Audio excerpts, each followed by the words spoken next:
974 Gloria FM. Assalamualaikum warahmatullahi wabarakatuh. Selamat sore kawan Gloria. Seperti yang sudah diinformasikan melalui siaran dan juga media sosial Radio Gloria Pramita FM, sore hari ini Selasa 17 November 2020 di program Musik 15, kita kedatangan tamu dari UT Jember dengan topik kompetensi cetak CPNS terbanyak 2019. Kawan Gloria, Badan Pegawai Negara atau BKN telah merilis data terkait peserta yang lolos CPNS tahun penerimaan 2019, di mana pelamar yang berasal dari kampus universitas terbuka menempati peringkat pertama dengan total lulus seleksi CPNS sebesar 9.435 peserta. Lalu apa, mengapa, dan bagaimana? Hal ini bisa dijelaskan. Saat ini sudah hadir di studio Radio Gloria FM bersama Profesor Dr. Muhammad Imam Farizi, MPD. Beliau selaku Direktur Universitas Terbuka Jember. Dan Anda juga nanti bisa bergabung kawan dan bertanya pastinya bisa melalui telepon di 884-702 atau juga 082-143-033-974. Selamat sore, Assalamualaikum Pak Imam. Selamat sore Mas Doron. Waalaikumsalam warahmatullahi wabarakatuh. Sehat ya? Alhamdulillah, sudah lama kita tidak bertemu. Sekitar tahun lalu ya, hampir 1 tahun ya. Alhamdulillah untuk kesempatan di sore hari ini, pastinya ini juga mengobati rasa rindu kita semuanya dan ingin tahu tentang penjelasan dari UT Jember. Dan ini memang piknya sangat bagus sekali, kompetensi lulusan UT cetak CPNS terbanyak 2019. Seperti preview yang barusan saya sampaikan ini Pak Imam ya, ternyata lulusan dari UT sendiri yang sudah total lulus seleksi CPNS sebesar 9.435 peserta. Ini memang angka yang cukup patut diperhitungkan ternyata UT. Membanggakan sekali. Nanti Pak Imam silakan tanggapannya seperti apa, karena memang ini adalah angka yang cukup luar biasa dan menempati peringkat pertama ini ya Pak Imam ya. Dan juga kita nanti akan bertanya kepada Pak Imam hal apa yang paling memungkinkan tren menjadi PNS ini menjadi salah satu lapangan pekerjaan yang paling diminati oleh masyarakat Pak Imam. Silakan disapa dulu untuk pendengar di Gloria FM Pak Imam. Ya, selamat sore para sahabat Gloria dimanapun Anda berada. Kita berjumpa lagi dalam acara talkshow gitu ya, bersama dengan Universitas Terbuka Jember seperti yang biasa kita lakukan setiap tahun. Ini yang kalau nggak salah ini sudah tahun ketiga ya Mas Jelon ya? Iya, insya Allah. Ketiga atau keempat ya, mulai 2018. 12, iya. Iya, tahun ketiga. Alhamdulillah. Ya, alhamdulillah kita bisa menyapa kembali teman-teman sahabat Gloria FM. Nah, mengapa kami mengangkat topik ini? Terus terang ini lagi ramai Mas. Sekarang lagi trending topik di berita media online nasional. Hampir semua berita papan atas gitu ya, Kompas, Detik.com dan segala macam itu buat laporan tentang penerimaan mahasiswa CPNS 2019. Alhamdulillah UT seperti yang sudah sampaikan itu menempati perguruan tinggi pertama yang penyedia calon pegawai negeri sipil terbanyak dengan angka hampir 10.000 Mas, 9.000. Setelah itu ada UGM dan segala macamnya. Mengapa ini bisa terjadi? Ada banyak hal yang menyebabkan mengapa lulusan UT begitu mudah gitu ya, begitu mudah dan dengan jumlah yang cukup besar bisa diterima di formasi kepegawaian di pegawai negeri sipil. Yang pertama ini pasti yang menjelaskan betapa kualitas proses pendidikan yang diberikan oleh Universitas Terbuka kepada mahasiswa itu cukup bisa bisa dijamin gitu ya, bisa dijamin proses yang bagus itu pasti menghasilkan kualitas gitu ya. Hasil yang baik. Tidak ada ini ada sebuah adagium, tidak akan ada hasil yang mengkhianati proses. Jadi kalau prosesnya bagus, bisa dipastikan hasilnya akan bagus. Jadi ini pertama. Jadi proses pembelajaran di Universitas Terbuka walaupun dilakukan dengan modus pembelajaran jarak jauh, itu bisa menghasilkan lulusan yang kompeten. Gitu ya. Sehingga dengan demikian maka tidak menjadi heran mengapa kemudian Universitas Terbuka lulusannya banyak diterima di formasi sipil gitu ya. Proses. Dan kedua, dan ini yang membedakan dengan perguruan yang lain. Jadi semua perguruan tinggi dimanapun pasti menetapkan kompetensi minimal yang harus diakui, yang harus dicapai oleh setiap mahasiswa. Nah, di UT kompetensi minimal, gitu ya, kompetensi minimal yang harus dicapai oleh setiap mahasiswa UT pada setiap program studi dari Sabang sampai Merauke, bahkan yang di luar negeri pun dalam program studi yang sama dia pasti mencapai kompetensi yang sama. Kenapa? Karena konten kompetensi, konten. Jadi kompetensi itu kan selain memuat kemampuan yang harus dimiliki, gitu ya, kemampuan kapasitas seorang, tapi kan ada konten. Nah, kontennya itu semua mahasiswa itu sama. Mengapa? Karena kami menerapkan satu bahan ajar di mana kontennya itu dimiliki oleh setiap mahasiswa melalui buku materi pokok. Jadi saya misalnya, dengan mahasiswa-mahasiswa lain dalam satu program studi yang dipegang itu satu buku materi pokok. Semua mahasiswa dalam program studi yang sama memiliki buku materi pokok yang sama, sehingga siapapun yang menjadi tutor di perguruan tinggi lain kan namanya dosen, tapi kalau di UT itu namanya tutor. Jadi siapapun tutornya tidak boleh keluar dari konten yang sudah ada di dalam buku materi pokok, karena konten itulah yang akan mengantarkan setiap mahasiswa di program studi yang sama itu memiliki kompetensi yang sama begitu ya. Dan kompetensi itu kita selalu lakukan revisi sesuai dengan kebutuhan kompetensi di lapangan pekerjaan. Ini yang menyebabkan mengapa kita memiliki standar kompetensi yang sama untuk semua mahasiswa. Ini berbeda dengan perguruan tinggi tetap muka reguler. Dosen mata kuliah, sekarang katakanlah mata kuliah A, yang mengampu mata kuliah itu ada beberapa dosen. Setiap dosen tidak akan sama. Ya tergantung madhab, saya bilang ini tergantung madhabnya. Kalau saya madhab A ya saya menggunakan madhab A. Penjabarannya itu yang ini ya Pak ya. Yang dosen B yang mengikuti bagaimana dia punya madhab. Tetapi kalau di UT madhab apapun dia harus tunduk kepada konten pakemnya. Ada pakemnya. Ini kompetensi yang harus dicapai oleh mahasiswa. Kompetensi minimal yang harus dicapai oleh mahasiswa, dan ini kontennya. Konten inilah yang harus disampaikan, harus dibahas, didiskusikan, sehingga setiap mahasiswa bisa menguasai konten itu. Perkara kemudian akan dielaborasi, dieksplorasi, diperdalam, silakan. Sesuai dengan kebutuhan. Gitu. Sesuai dengan perkembangan zaman pada waktu itu. Ini mengapa? Jadi yang pertama itu prosesnya memang kita terkontrol, kita memiliki jaminan kualitas. Jadi kita memiliki lembaga penjaminan mutu pendidikan. Jadi kita kontrol dari proses perencanaan sampai kepada proses akhir. Dan setiap tahun setiap semester kita lakukan evaluasi terhadap hasilnya. Seperti apa hasilnya? Kalau ini tidak benar, ini di mana persoalannya? Apakah pada sistem ujiannya, atau kepada rekrutmen tutornya, atau pada kontennya? Kalau kontennya kita lakukan perubahan terhadap konten bahan ajar itu. Kalau pada sistem ujiannya, ini mungkin ada butir-butir soal yang mungkin perlu diperbaiki atau mungkin perlu di-drop dari itu. Sehingga dengan demikian maka hasil yang dicapai dan kompetensi yang diharapkan dimiliki oleh setiap mahasiswa minimal itu bisa tercapai.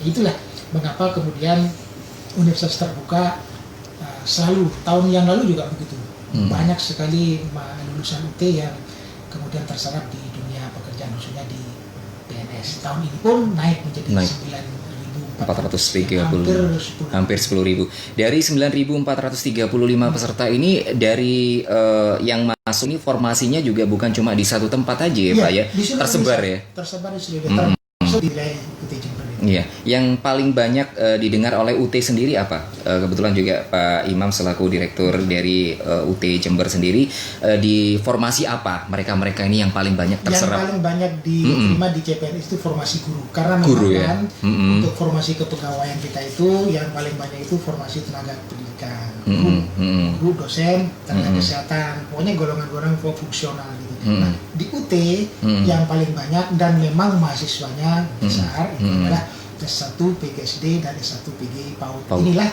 yang mendominasi jumlah mahasiswa UT dan juga jumlah lulusan, sekaligus yang mendominasi mereka yang diterima di CPNS 2019. Sangat membanggakan ya Pak ya. Sangat membanggakan. Jadi saya kemana-mana itu ya alhamdulillah. Artinya apa yang kita upayakan dan kita sosialisasikan kepada masyarakat tentang universitas terbuka dengan sistem pendidikan jarak jauh itu hasilnya seperti ini. Mudah-mudahan ini anugerah bagi kita, khususnya mereka yang bergerak di bidang pendidikan. Nah, ini sesuatu hal yang angin segar untuk para pendengar Radio Gloria FM kemungkinan ya, yang bingung memilih universitas apa sih yang cocok untuk saya, kemudian sambil bekerja. Nah, itu cocok banget. Mungkin ada yang tidak linier dengan pekerjaan sekarang, itu kan lebih banyak gitu ya Pak Imam ya. Dan seperti yang dijelaskan tadi oleh Pak Imam bahwasanya tutor ini memang harus pakem kepada satu bahan aja begitu ya. Berarti memang tutor ini sudah terlatih sebelumnya begitu ya Pak ya. Sebelum mereka kita tugaskan sebagai tutor untuk memegang 1-2 kelas mata kuliah, kita berikan pelatihan Mas. Jadi pelatihannya terkait dengan apa, mengapa dan bagaimana sistem pendidikan jarak jauh. Jadi mereka harus paham dulu, sebab kalau tidak mereka mengajarnya seperti mengajari kelas-kelas reguler, bukan ini kelas pendidikan jarak jauh, bukan pendidikan reguler tetap muka, tapi ini sistem pendidikan jarak jauh, di mana porsi terbesar diberikan kepada kemandirian belajar. Nah, dengan demikian maka proses pembelajaran di dalam kelas yang kita istilahkan dengan tutorial itu berbeda sama sekali dengan kelas-kelas yang kuliah mata kuliah yang biasa. Kita kenalkan apa, mengapa dan bagaimana pendidikan jarak jauh. Kemudian kita berikan keterampilan dasar tutorial. Seperti ini loh, keterampilan dasar yang harus dikuasai, membuka pelajaran, keterampilan bertanya lanjut sampai ke keterampilan menutup tutorial. Kita berikan pelatihan. Kita minta 1-2-3 orang untuk menjadi volunteer untuk praktikkan bagaimana mereka mempraktikkan 1-2 keterampilan dasar tutorial. Sehingga demikian ketika mereka ditugaskan tidak lagi ada kendala. Dan itu kita evaluasi Mas. Jadi setiap semester, setiap tutor itu kita evaluasi. Apakah yang bersangkutan itu masih layak dijadikan tutor? Kalau enggak, ya mohon maaf. Begitu ya Pak ya? Iya, jadi Anda tidak bisa kita rekrut. Kalau Anda mau menjadi tutor lagi di jadwal sebagai tutor, Anda harus mengikuti pelatihan ulang untuk memperdalam kompetensi di bidang tutorial. Sehingga dengan demikian proses itu bisa kita jaga betul, dan hasilnya ya seperti yang kita saksikan bersama. Sekarang ada 9.000 sekian lulusan UT bisa terserap di CPNS. Ini demi kualitas dari UT. Betul. Begitu ya. Iya, ternyata tren di masyarakat sendiri ini banyak yang menginginkan menjadi CPNS begitu ya. Dan ini sudah terbukti bahwasanya angka yang cukup signifikan seperti ini sudah tidak bisa diragukan lagi bahwasanya UT ini banyak mencetak calon-calon yang benar-benar masuk dalam berkompeten dalam CPNS begitu ya. Ini memang masih ya Pak ya, anggapan di masyarakat bahwasanya CPNS itu benar-benar bisa menjadi peluang pekerjaan dan juga profesi begitu ya. Karena memang PNS itu peluangnya kan besar Mas. Walaupun hanya sektor-sektor tertentu bidang pendidikan, kesehatan itu yang banyak, tetapi peluangnya memang masih jauh lebih banyak dari sektor-sektor di luar PNS. Mungkin di masyarakat kita gitu ya, yang namanya bekerja itu adalah PNS. Saya juga dulu begitu Mas.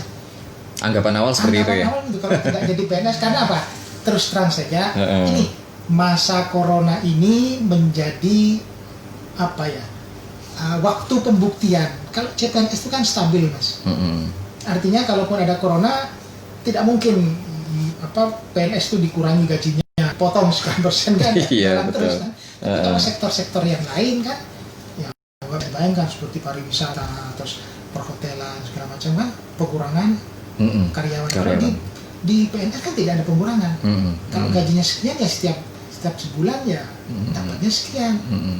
Ada atau tidak corona ya tetap saja seperti itu. Bahkan kalau corona mungkin ada tambahan insentif segala macam gitu kan ya, untuk menjaga kebugaran tubuh gitu. Jadi di masyarakat kita, tetapi ini umumnya di masyarakat pertanian Mas, tetapi untuk masyarakat urban, masyarakat perkotaan itu paradigma itu sudah berubah. Yang namanya bekerja itu ya apapun yang menghasilkan sesuatu gitu. Tidak apakah hanya di PNS, enggak, di luar PNS juga mereka mau gitu. Ini bagi kelompok urban. Lagi orang milenial gitu ya, dengan munculnya ekonomi kreatif, mereka bisa masuk ke sektor-sektor ekonomi seperti itu. Dan lulusan UT pun juga di luar yang masuk dari CPNS juga banyak yang berkompeten, begitu ya Pak ya? Iya, karena kami setiap semester selalu melakukan kegiatan pelatihan kepada mahasiswa.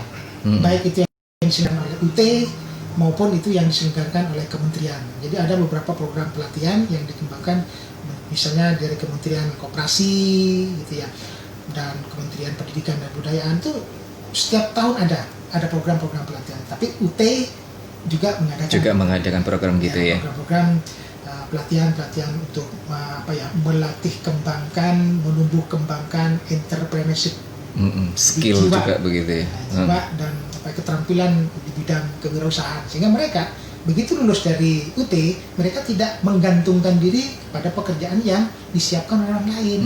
Jadi mereka harus bisa menciptakan lapangan pekerjaan apapun itu. Dan itu sudah kita lakukan.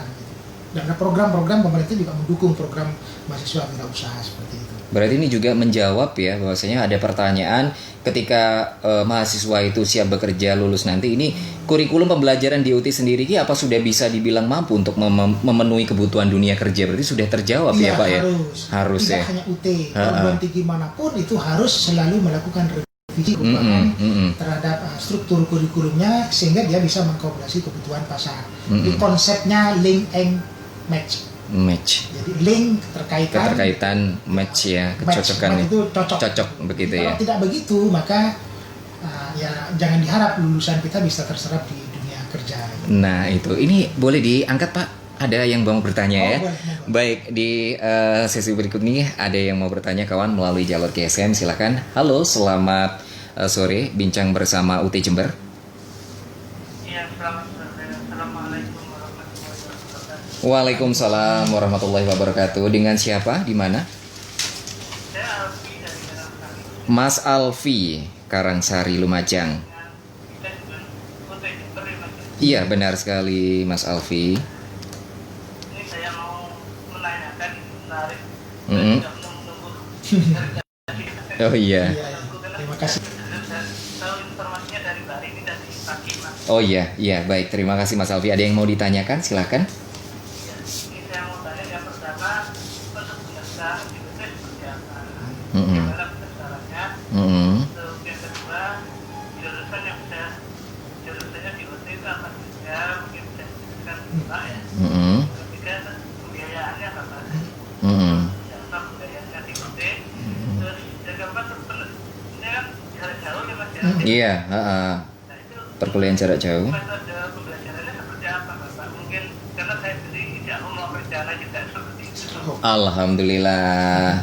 Terima kasih waktunya Mas Jalan ya. Baik, nanti kalau misalkan kurang jelas bisa ditanyakan lagi Mas. Iya, baik. Terima kasih Mas Alfi. Waalaikumsalam warahmatullahi wabarakatuh. Baik, bisa langsung dijawab Pak? Terima kasih Mas Alfi. Mudah-mudahan setelah saya jelaskan ini langsung daftar. Nah itu ya. Pas banget pendaftaran mahasiswa UT itu sepanjang tahun. Nah itu kelebihan dari UT. Kapanpun, dimanapun, yang penting ada koneksi internet, silakan daftar. Sekarang pun setelah ini, setelah saya jawab, langsung bisa. Mas Alfi bisa daftar secara online di SIA. Monggo dicatat Mas Alfi ya. sia.ut.ac.id. Iya. Diulang ya. sia.ut.ac.id. HTTP ya Pak ya depannya ya. Otomatis itu iya. Langsung aja. ya. Nah mungkin Mas Alfi juga bisa melihat di postingan UT di Facebook Gloria Parmita Lumajang juga sudah kita tampilkan ya untuk websitenya. Ya. Dan tidak pandang usia. Tidak pandang usia, itu. Tidak pandang lulusan tahun berapapun. Yang penting yang bersangkutan Mas Alfi sudah lulus SLTA atau sederajat. Ini prinsip terbuka. Nah itu. Jadi terbuka bagi siapa saja warga negara Indonesia, yang penting lulus SLTA. Sekarang pun sudah boleh. Ditutup sampai tanggal 11 Januari. Ya. Sampai Januari 2020. Tapi kalau untuk pendaftaran yang kalau ini sepanjang tahun tapi bisa. Masa registrasi kita batasi gitu ya. Itu pendaftarannya apa saja yang harus dilengkapi? Untuk program non FKIP, di luar FKIP ya, Fakultas Keguruan dan Ilmu Pendidikan. Jadi kami itu punya 4 fakultas, ada Fakultas Matematika, Fakultas Sains dan Teknologi, Fakultas Ekonomi, Fakultas Hukum, Ilmu Sosial dan Ilmu Politik, dan terakhir itu adalah Fakultas Keguruan dan Ilmu Pendidikan. Nah, di luar non FKIP, jadi Fakultas Sains, Teknologi, Fakultas Ekonomi, Fakultas Hukum, itu persyaratannya pas foto, ukuran 4x6. Terus yang kedua itu fotokopi ijazah yang sudah dilegalisir. Ini yang wajib ya. Wajib. Yang ketiga adalah fotokopi KTP atau NIK. Itu. Nah, yang lain itu formulir. Silakan begitu Mas Alfi nanti masuk ke portal sia.ut.ac.id, di situ sudah ada persyaratan apa saja yang harus dilengkapi. Semuanya difotokopi. Difotokopi. Aslinya juga boleh KTP-nya itu, kecuali ijazah. Karena ijazah baru kita untuk S1 itu fotokopinya yang diregistrasi. Tapi kalau S2, S3 itu asli ijazah yang di-scan. Nah, kalau yang S1 dan diploma itu fotokopi ijazah. Fotokopi boleh. Di-scan aja. Di-scan, kemudian diunggah ke STI itu. Sudah selesai, tinggal kita verifikasi apakah semua dokumen itu sudah layak dan memenuhi syarat. Kalau sudah oke, maka mahasiswa bisa melanjutkan ke langsung dapat NIM, dapat nomor induk mahasiswa. Tinggal mahasiswa kemudian nanti memilih mata kuliah apa saja yang mau diambil. Nah, sistemnya gitu ya, sistem pengambilan mata kuliah kita mengenal 2 sistem. Yang pertama itu sistem SKS murni, satuan. Jadi mahasiswa itu ini nanti terkait dengan biaya Mas Alfi ya. Mam, ini setelah masuk di portal ini nanti akan terhubung dengan email ya? Akan terhubung dengan email. Jadi mahasiswa harus memasukkan email dulu. Nah, itu. Emailnya wajib ini ya. Wajib. Awal harus punya email. Harus punya email. Nah, gmail.com atau gmail.co.id. Boleh. Harus aktif. Karena nanti setiap pemberitahuan kami terkait dengan proses terkoneksi dengan email sampai ya. ke ujian nanti itu melalui email itu. Jadi mohon dipastikan Mas Aldi memiliki email yang aktif, gmail.com. Ya. Nah, pendaftaran itu pendaftaran menjadi mahasiswa, yang kedua itu pendaftaran mata kuliah. Pendaftaran mata kuliah itu kita menggunakan 2 sistem. Yang pertama itu SKS murni. SKS murni. Nah, SKS murni itu silakan mahasiswa mau ngambil berapa SKS pun. Ngambil 2 SKS misalnya, no problem, tidak masalah. Tetapi kalau mau mengambil lebih dari itu silakan, tapi maksimal 24. 24. Nah, yang kedua itu sistem paket. Kita mengenal istilah SIPAS. SIPAS ini juga berjenjang, Mas. Iya. Jadi ada SIPAS semi, gitu ya, ada SIPAS penuh, terus ada SIPAS penuh plus. Nah, plus itu ada pelatihannya. Yang paling banyak diambil dan kami merekomendasikan ke Mas Alfi, pilih saja yang SIPAS semi. Biayanya berapa? Kalau untuk Mas Alfi kira-kira nanti mau masuk ke program studi apa? Nah, ini yang belum. Ini sudah ditutup. Ini sudah ditutup. Ya. Jadi untuk misalnya ya D3 perpajakan tadi yang sama ditanyakan. D4 kearsipan itu 1.150.000. Murah, Mas. Itu sudah paket itu ya. Sudah paket. Sudah dapat bahan ajar penuh. Bahan ajar penuh ya. Terus S1 perencanaan wilayah dan kota itu 1.750.000. Tidak ada 3 jutanya, Mas. Nah, ya. Yang ketiga itu untuk PGSD yang masukan sarjana, gitu ya. PGSD ini ya. PGSD yang masukannya itu 1 juta. Ya apa namanya? Yang non TTM ya ini ya 1.300.000. Untuk yang AKPMM itu 1.600.000. Untuk S1 PAUD itu 2 juta. Jadi tidak ada yang 3 juta. Yang 3 juta itu yang SIPAS penuh. Nah, yang online gitu ya, itu yang program studi S1 masukan sarjana itu sampai 3.300.000, 3.300.000. Tetapi biaya itu sudah mengcover semuanya. Full komplit. Jadi tidak ada lagi biaya apa ya? Biaya pembangunan kayak biaya apa? Tidak ada kalau di UT. Jadi itu udah ringkas seperti itu ya. Ringkas seperti itu. Jadi uang kuliah tunggal. Jadi itu bedanya antara SIPAS dengan non SIPAS tadi itu ya, Pak ya. Yang non SIPAS itu kalau orang bilang pasaran itu eceran gitu ya. Iya. Atau satuan gitu ya. Silakan. Ya Pak, mending saya mengambil itu, monggo silakan. Saya mampu semester pertama itu 10 SKS, ya sudah 10 SKS. Sesuai dengan kantong. kantong. Saya hanya punya 1 juta Pak, gimana saya mengambil 5 SKS, silahkan. Tapi semester depan kami punya rezeki banyak Pak, 24 silahkan. Ini berpengaruh pada biaya. Dan juga penyelesaian studi, betul. Kalau yang sistem SKS murni itu kan, ya saya belajar itu ya pokoknya saya bisa belajar, saya tidak matok harus selesai 8 semester, enggak, karena di UT itu tidak ada sistem drop out. Kalau di perguruan tinggi lain jangan, enggak ada DO lewat dari berapa 12 semester bisa dipecat itu. Maaf Mas, kayaknya 14 semester, 7 tahun. Cocok dengan kami, silakan. Jadi UT ini fleksibel sekali untuk yang bekerja begitu ya Pak. Jadi kata kuncinya itu terbuka dan fleksibel. Nah, itu pembiayaan ya. Kemudian sekarang yang bagaimana? Program studi kita memiliki 37 program studi. Nanti Mas Alfi bisa melihatnya di website UT atau UT Jember. UT Jember. Kalau UT itu tinggal ketik saja di browsernya itu ut.ac.id. Kalau Jember tinggal tambahkan Jember di depannya. jember.ut.ac.id. Cari program studi. Itu sudah ada home, sudah ada ini, sudah termasuk akademis dan lain sebagainya, ada di situ ya Pak ya. Ada semua. Nah, itu dia. Kemudian bagaimana metode apabila sistem pembelajarannya online? Sistem pembelajarannya kita itu terbuka dan jarak jauh. Terbuka itu artinya ya saya mau belajar di kampus boleh, mau belajar sambil lesehan di kafe boleh, saya mau belajar di ruang kerja juga boleh, yang penting ada koneksi internet. Jarak jauh itu menggunakan media, artinya jarak jauh itu ada keterpisahan, ada perbedaan tempat dan waktu antara mahasiswa dengan tutor. Bisa jadi pada saat tutoran online itu berbeda tempat dan waktu. Betul. Itu yang dikenal dengan istilah asinkronus. Asinkronus itu antara tutor dengan mahasiswa beda waktu dan beda tempat. Maksudnya apa? Seperti kita melakukan komunikasi lewat WA, lewat Facebook, lewat Insta. Ketika saya melakukan posting, apa video, apa gambar, mungkin mahasiswa yang ini ya, yang ikut mata kuliah saya mungkin lagi rehat, atau mungkin lagi climbing, atau mungkin lagi kegiatan kemana. Bisa dilihat tidak ini ya. Tidak pada waktu yang bersamaan dan pada tempat yang tidak sama, itu pengertiannya. Nah, tapi kalau mau yang waktu dan tempatnya sama, kita menyediakan apa yang dikenal dengan istilah tutorial tatap muka. Gitu. Iya, seperti itu ya Pak ya. Itu. Jadi silakan. Jadi tidak perlu Mas Alfi untuk kuliah itu harus datang ke Jember misalnya. Tidak usah, cukup dari rumah.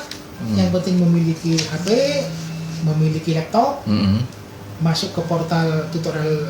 Modal utama itu sudah. Udah selesai. Iya, baik. Iya, sudah terjawab ya Mas Alfi. Mudah-mudahan langsung hari ini juga bisa membuka portal dari UT Jember.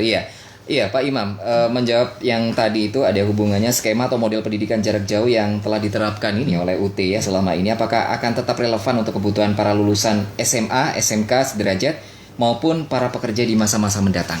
Saya yakin sistem pendidikan jarak jauh yang dikembangkan oleh UT selama 30 bulan akan menjadi akan menjadi tren pendidikan di masa depan. Sesuai dengan tagline-nya. Sesuai dengan tagline-nya gitu ya. Cyber University. Sesuai dengan perkembangan teknologi. Kita sekarang kan memasuki revolusi 4.0. Jepang sudah menggagas Society 4.0 yang merupakan integrasi antara kecanggihan teknologi dengan sisi kemanusiaan. Jadi nanti kita tidak perlu ojek orang. Cukup kita masuk ke portal layanan, yang datang bukan orang tapi drone. Sudah. Ke depan akan seperti itu. Jadi kita sudah ke depan akan semakin mengurangi kontak secara fisik. Betul. Dengan kemajuan teknologi. Dan UT jauh sebelum pandemi juga sudah melakukan ini. Sudah menjadi periode pembuktian. Betul. Sistem pendidikan jarak jauh itu tidak terkendala oleh batasan-batasan yang tidak melarang orang untuk melakukan kontak secara fisik. Sekarang semua tidak hanya jenjang pendidikan tinggi, semua jenjang, jenis dan satuan pendidikan dari yang paling rendah TK PAUD RA dan segala macam Betul. sampai ke pendidikan tinggi sudah Semuanya sudah menggunakan semua. daring. Semua sudah menjadi UT, semua serba daring gitu kan. Pelopornya UT. Pelopornya Gitu ya. Iya, nah ini sudah paling tidak mungkin nanti dari yang SMP, SMA sudah terlatih dari sekarang, ketika nanti ingin mendaftar ke UT ini sudah terbiasa dengan online. Jarak jauh sudah gampang begitu ya, Pak ya. Ya, kemudian ciri khas atau hal yang identik yang membedakan pendidikan jarak jauh dengan perkuliahan konvensional atau tatap muka ini apa itu, Pak? Ya, yang pertama pasti adalah delivery sistemnya. Delivery system. Sistemnya, jadi cara penyampaian. Cara penyampaian. Kalau reguler tatap muka ya saya dengan Mas Delon harus ketemu. Nggak bisa saya di rumah Mas Delon di sini. Nggak bisa.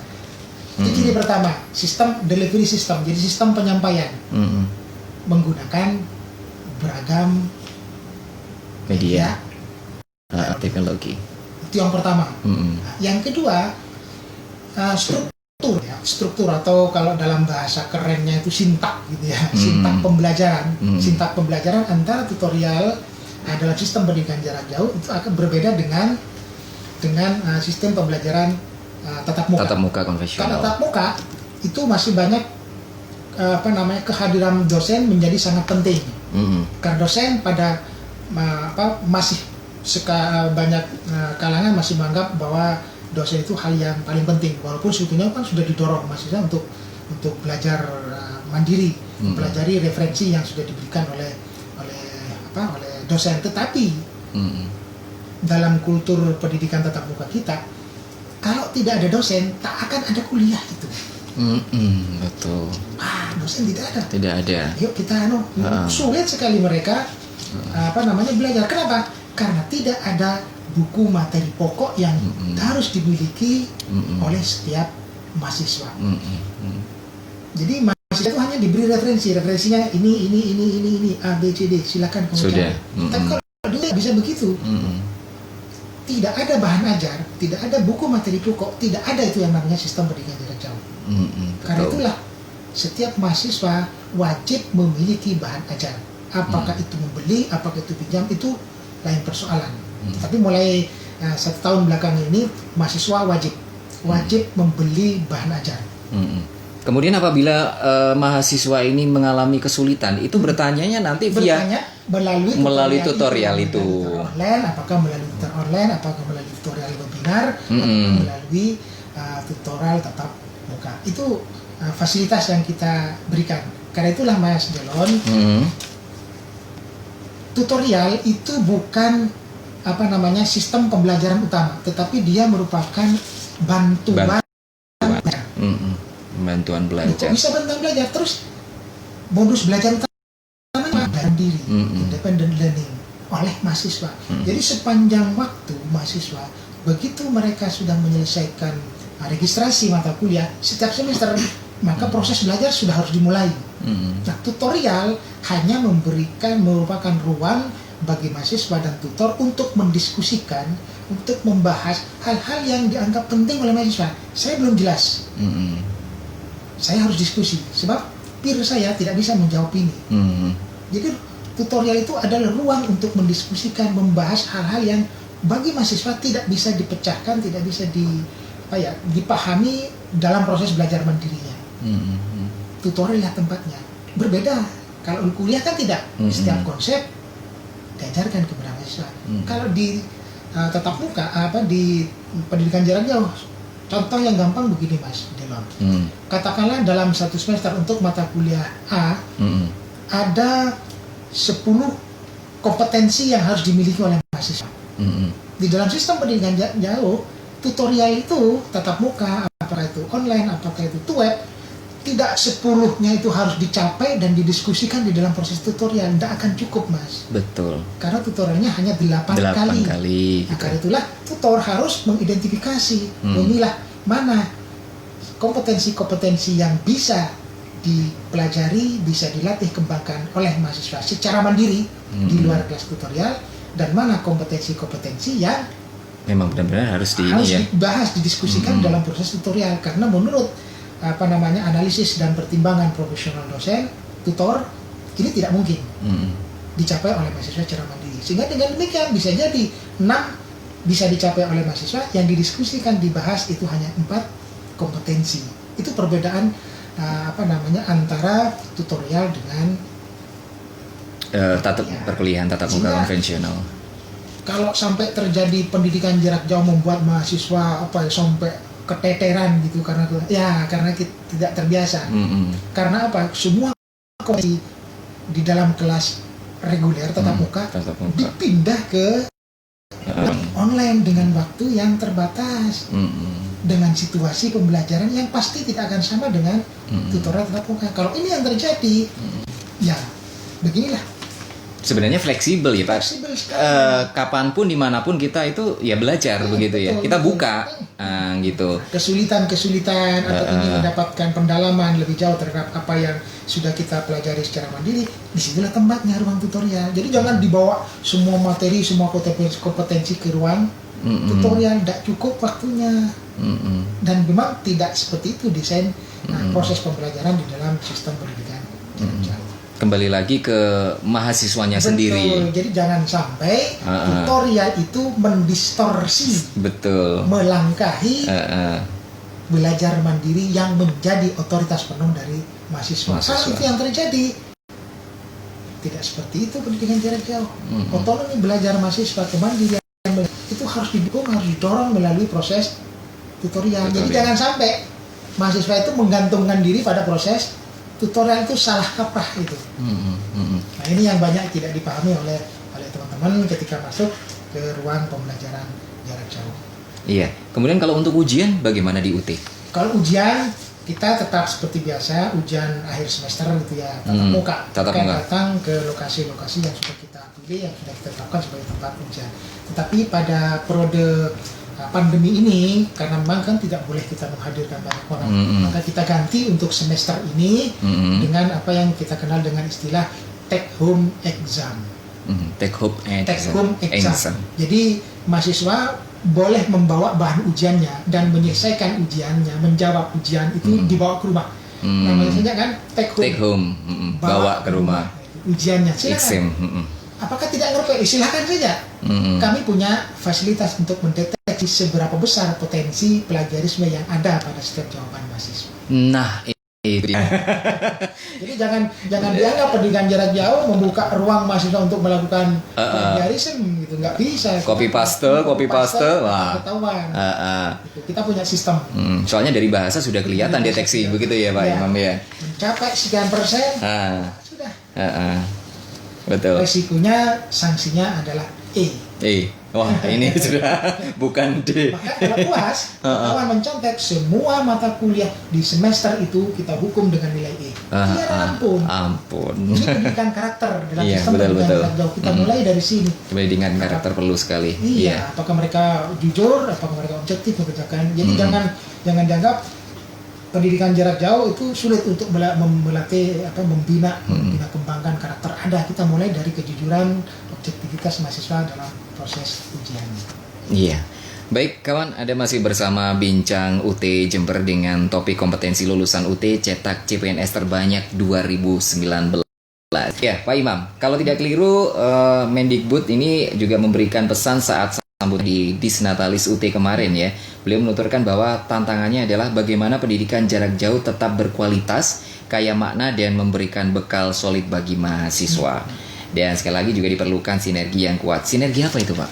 Sinergi itu maksudnya kalau dalam konteks kampus Merdeka Belajar itu sinergi dengan lembaga, dengan instansi, termasuk perusahaan-perusahaan dalam rangka untuk memberikan ruang kepada mahasiswa untuk mengeksplorasi diri sesuai dengan bakat minat mereka.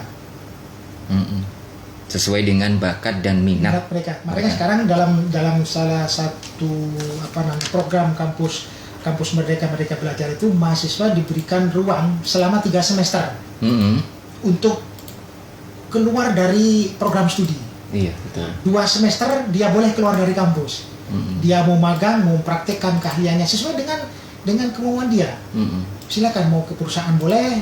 Misalnya kalau mungkin saya mau ke perbankan, silakan. Mau magang di selama 2 semester. Semester dia boleh mengambil mata kuliah di luar program studi tapi dalam kampus yang sama. Nah ini sekarang lagi didesain oleh UT dengan nama PMKM, Program Mata Kuliah Mandiri. Jadi mahasiswa perguruan tinggi lain, siapapun lah, bukan hanya mahasiswa, kalau mau mengambil mata kuliah di UT silakan. Itu merupakan salah satu program Kampus Merdeka Belajar. Jadi pada intinya kementerian memberikan ruang yang terbuka, otonomi kepada perguruan tinggi, kepada mahasiswa untuk melakukan proses inovasi dan kreativitas diri melalui program-program di luar program studi. Jadi 2 semester dia boleh keluar kampus mengambil magang, program pertukaran mahasiswa dan segala program yang disiapkan oleh kementerian dalam rangka untuk itu mengasah keterampilan mereka di luar kompetensi, di luar mata kuliah yang ada program studi mereka begitu ya. Ini bagus sekali, bagus sekali programnya. Dengan demikian mahasiswa itu tidak seperti katak dalam tempurung. Dia hanya duduk manis pulang dapat ini gitu ya. Ditanya hal-hal yang terjadi di luar kampus mereka tidak tahu. Dengan demikian, mengapa program ini penting? Sehingga pada akhirnya kembali lagi kepada konsep link and match. Sehingga dengan demikian maka setiap lulusan dari perguruan tinggi manapun, termasuk perguruan tinggi di Universitas Terbuka, bisa terserap di dunia kerja, bisa juga menciptakan lapangan kerja baru yang mungkin belum ada. Betul. Iya, kalau tempo hari juga Pak Imam sudah mengatakan bahwasanya ada yang usia 50 lebih ya Pak ya, itu juga baru masuk perguruan tinggi UT. Ketika semua perguruan tinggi sudah tidak mau. Nah, saya misalnya, saya sudah umur 50 lebih. Jadi kalau saya datang ke kampus reguler gitu, saya mau daftar Pak S1. Memang Bapak kesini mau apa? Saya mau melamar pekerjaan, mau jadi mahasiswa. Mohon maaf Bapak, kami hanya menerima mahasiswa yang fresh graduate. Di UT tidak. Nah, itu dia kelebihannya. Kelebihan dari UT terbuka. Jadi terbuka. Gini ya, jadi sering orang menjumbuhkan gitu ya, antara ada 3 konsep yang sering kali campur aduk pengertiannya. Ada pendidikan jarak jauh, ada pendidikan online gitu ya, pendidikan daring gitu ya, daring, betul. Ada pendidikan terbuka. Ini dicampur adukkan. UT itu pendidikan online atau pendidikan jarak jauh? UT adalah pendidikan jarak jauh. Jarak jauh. Di dalamnya ada pendidikan online. Perguruan tinggi yang ada itu pendidikan sistem pembelajarannya sekarang online, bukan pendidikan jarak jauh. Betul. Nah, pendidikan terbuka apa? Ya seperti tadi, dalam sistem rekrutmen mahasiswanya, siapapun, kapanpun dia bisa melakukan registrasi, siapapun bisa masuk ke UT. Yang penting lulus SLTA. Kalau perguruan tinggi lain tidak bisa.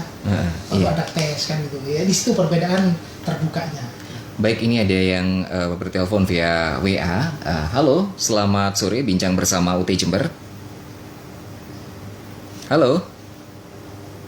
Iya, terputus. Nah, ini di WA juga ada yang bertanya, Pak. Kalau tadi SIPAS itu dengan biaya paket komplit itu apakah juga mendapatkan alma mater, kemudian jas dan lain sebagainya nantinya? Kalau jas alma mater itu tidak dapat. Tidak dapat itu ya? Di luar UKT. Oh, di luar UKT begitu ya? Jadi itu hanya biaya untuk biaya kuliah, pengambilan perkuliahan. Satu semester paket itu ya, Pak? Termasuk di situ ada dana simpanan untuk keperluan keperluan wisuda nanti. Jadi pada saat wisuda mahasiswa tidak lagi ditarik. Oh begitu. Itu free. Sudah include di dalam UKT yang mahasiswa setiap semester. Jadi di UT itu wisudanya nggak usah bayar. Jadi sudah diangsur dari yang itu sudah ya. Jadi dapat toga. Iya. Apa segala macam, perlengkapan tas dan ya atribut lainnya itu free. Karena apa? Sudah masuk di UKT. Kalau di perguruan tinggi lain mungkin masih bayar mungkin Mas ya. Kalau itu enggak. Nah, kembali ke topik kita tentang UT sendiri yang mencetak CPNS terbanyak 2019. Ini apakah masih ada jalinan komunikasi antara yang sudah masuk PNS ya di teman-teman alumnus mahasiswa dari UT ini dengan UT sendiri, Pak Imam? Masih ya. Mereka menghimpun di dalam sebuah organisasi yang namanya IKUT. Ikatan Keluarga Alumni UT. Oh begitu. Nah, setiap UT regional atau UPBJJ lah ya. Tapi sekarang saya kalau menyatakan UPBJJ itu nanti tanya lagi UPBJJ itu apa? UT regional gitu. Jadi UT Jember, UT Malang, UT Surabaya dan UT regional yang lain itu memiliki ikatan keluarga.